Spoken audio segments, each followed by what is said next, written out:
As we continue our study of ray optics, I'd like to take a look some more at image formation.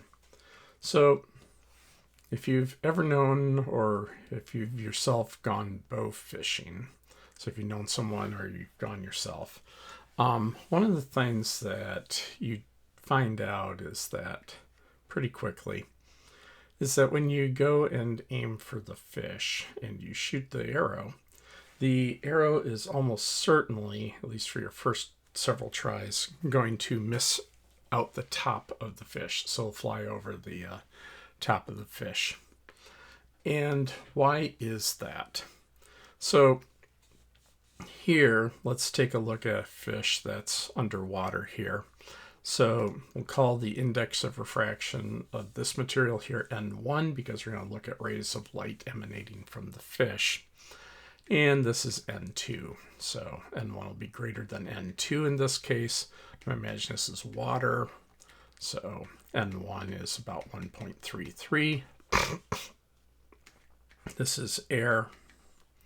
N2 is about 1. But this is true regardless of the media. It's just not necessarily media that a fish would like to be in. So anyway, let's take a look at two rays coming off of the fish. So let's take a look at this ray, the one that's just shooting straight up. So the one that's shooting straight up, if we think about Snell's law, remember Snell's law said that N1 sine theta 1 equals N2 sine theta 2. Remember, we always measure our angles with respect to the perpendicular, so what we call the normal. So in this case here, the incident angle here is actually 0. Even though you're coming in perpendicular to the surface, you measure with respect to the perpendicular, and the angle of the ray with respect to the perpendicular is 0. So sine of 0 is 0. And so whatever N2 is, the sine of theta 2 also has to be 0. And so that means that theta 2 has to be 0 as well. So this ray just shoots straight on through.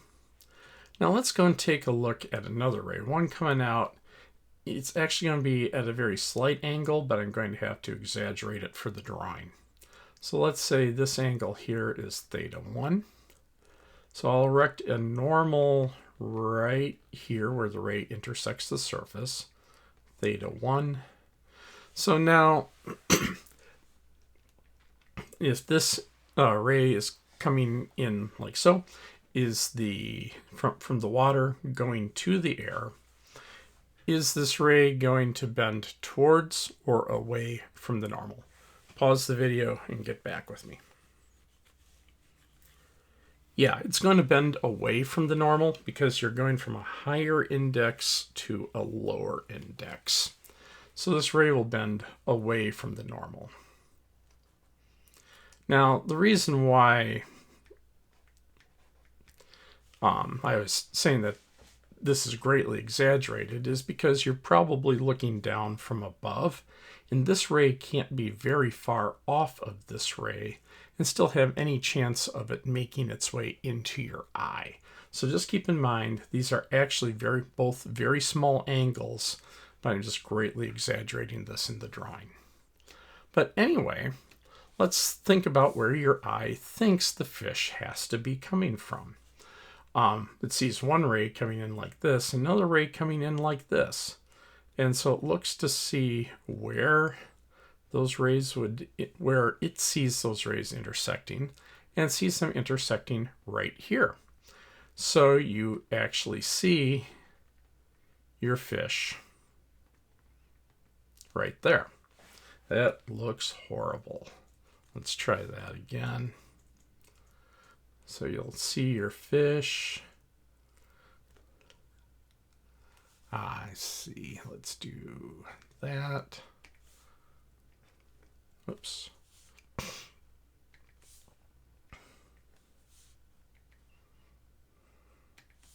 There we go. So you'll see your fish.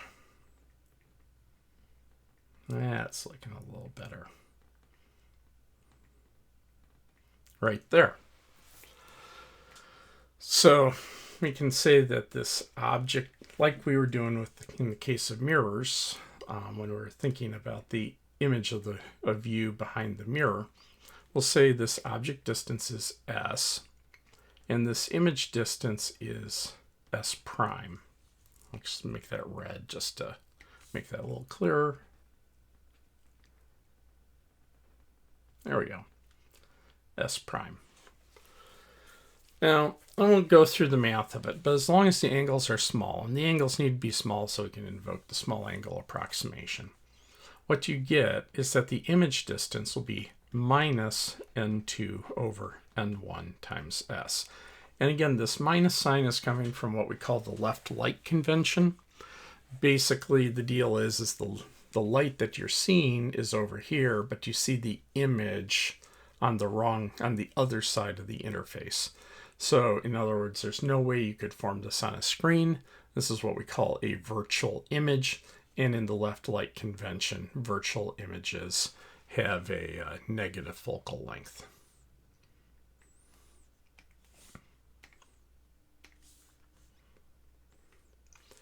So if we think about it in the case of our virtual fish,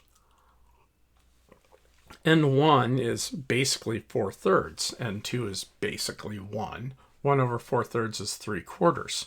So you actually see the fish about 75% below the surface of the water from where the fish actually is.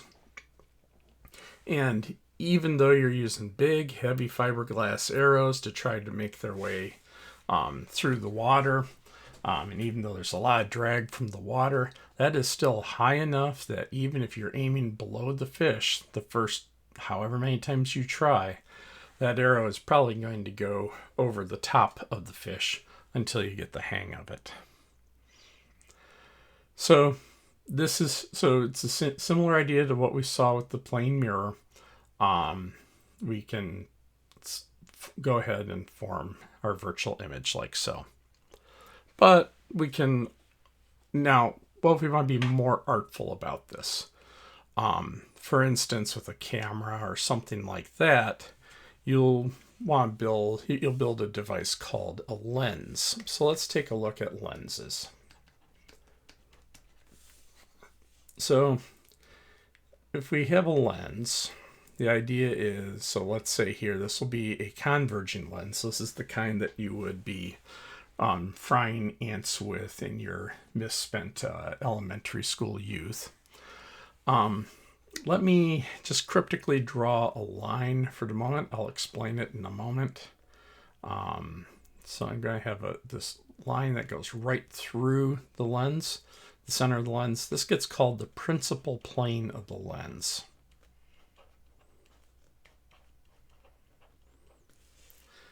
And so I'll also draw a line through the center of the lens. I said the center of the lens.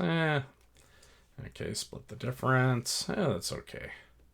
So going through the center of the lens, so this line is perpendicular to that line. This line gets called the optical axis in these kind of drawings. And let's think about what would happen if I had a parallel rays of light coming in. Now, how can I get parallel rays of light in practice? In practice, what you get are rays that are parallel enough. If you have some really distant source, like say the sun, considering that it takes 8 minutes for light to travel from the sun to the earth, any chunk of rays coming from the sun that hit the surface of the earth are basically parallel. The deviation off of parallel is completely minuscule. So what we say, although this isn't quite true, so give me just a moment on this, is we will say that the ray comes into the principal plane, and in this case here, because it's a converging lens, it will refract towards the optical axis like so. Now, in reality, just so we're 100% clear on this, the refraction actually happens at these two surfaces here.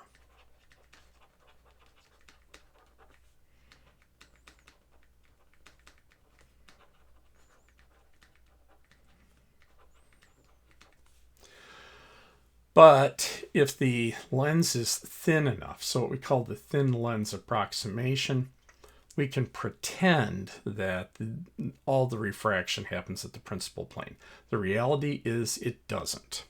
However, this turns out to be plenty good even for things like designing eyeglasses and stuff like that. Pretty much the only people who really have to worry about this stuff are camera companies, like Nikon or Sony. Especially if you're designing some big lens that's designed to bring in, to be used for taking photos at a sporting event or something like that. Lens designers will actually have to worry about the fact that the refraction occurs in two places. And they actually have a trick for that, but we don't need to get into the tricks that they're using to cope with that. But for our purposes, as long as the lens is pretty darn thin, and most lenses, like, your magnifying glass, the glasses you're wearing, stuff like that, either are thin or they're designed to be thin. So with that, we can, even though we know deep in our heart of hearts that, for instance, right here, the light struck the glass, and going from air to glass, it bent towards the normal, like so. And then it struck the air here, and because of the shape of the lens, the normal's pointing differently, it bends away from the normal over here. You can see that the difference between doing it right and just pretending it all happens at the principal plane is pretty much negligible for many, many lenses. All right, so let's draw a few more rays that are coming in parallel. And what optical designers will do is they will design the lens so that parallel rays will all bend through a common point. There are some technical glitches with that. We will worry about that in a later video. But this is what they're designed to do, and optical designers for most systems are very good at achieving that. So anyway, you'll notice that all the rays of light converge at a single point. We call this point the focal point of the lens.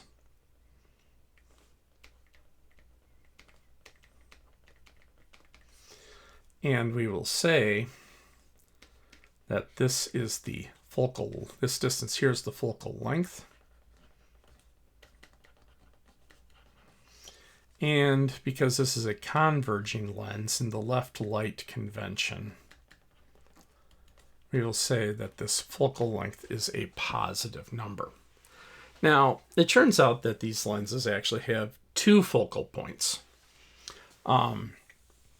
because there's absolutely nothing to stop you from setting up this exact same construction, but the light coming in from the right hit the principal plane. It would still come to a focus for exactly the same reason. So it turns out that this exact same distance f the other way, there is another focal point for, I can draw. There is another focal point for the lens. So there are two focal points for a lens. Now, this was an example of a converging lens here.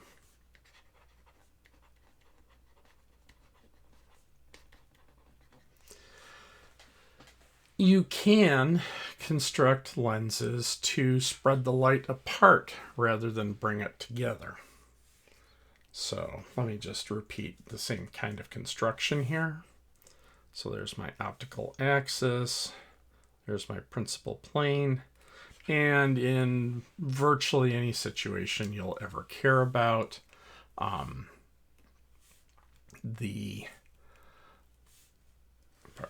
there we go. The lens will be thinner in the middle and thicker on the edges. There are many different ways you can achieve this. I'm just going to draw it like this.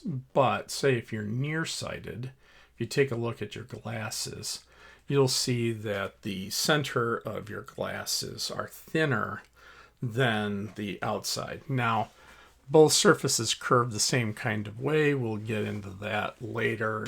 It's called a meniscus design. And that's done in order to reduce certain kinds of distortions while looking through your eyeglasses. But we don't need to worry about that here. Basically, it's going to be the same deal here. We will pretend that our parallel rays of light come to the principal plane and then refract out from there. Again, the reality is going to be that we come in here, you're going to refract towards the normal, then you come here and you're going to refract away from the normal. And again, the difference is very minor. You'll only really would worry about this if you're designing expensive camera lens systems.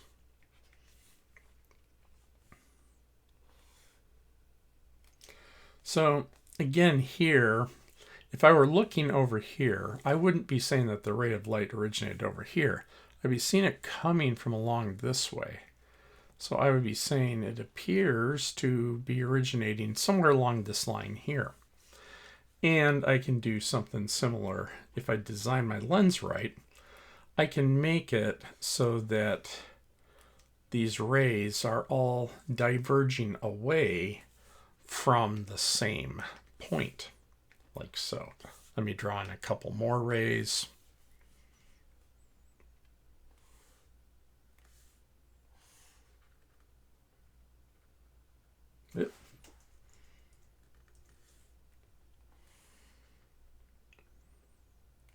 Something like that. So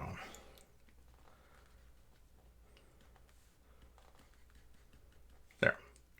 So the idea will be that all of our rays will be spreading apart, but they will look as if they all originated from this point here. And so that is our focal point for our diverging lens here. And because, again, this is a symmetric situation, there will be a matching focal point on the other side. And again, this would be our focal length, the distance from the focal point to the to the principal plane.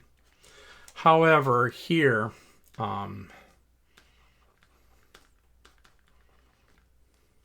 in the left light convention, since this is a diverging lens, we'll say that the focal length is a negative number. And this is, so a positive focal length means that the rays are converged, the parallel rays would converge towards a point, whereas a negative focal length means that the rays would be diverging away from a point. Alrighty, so in the next few videos here, we'll be talking about calculating images due to different lenses and come up with what I like to call the most useful equation in optics. So we'll see you over there.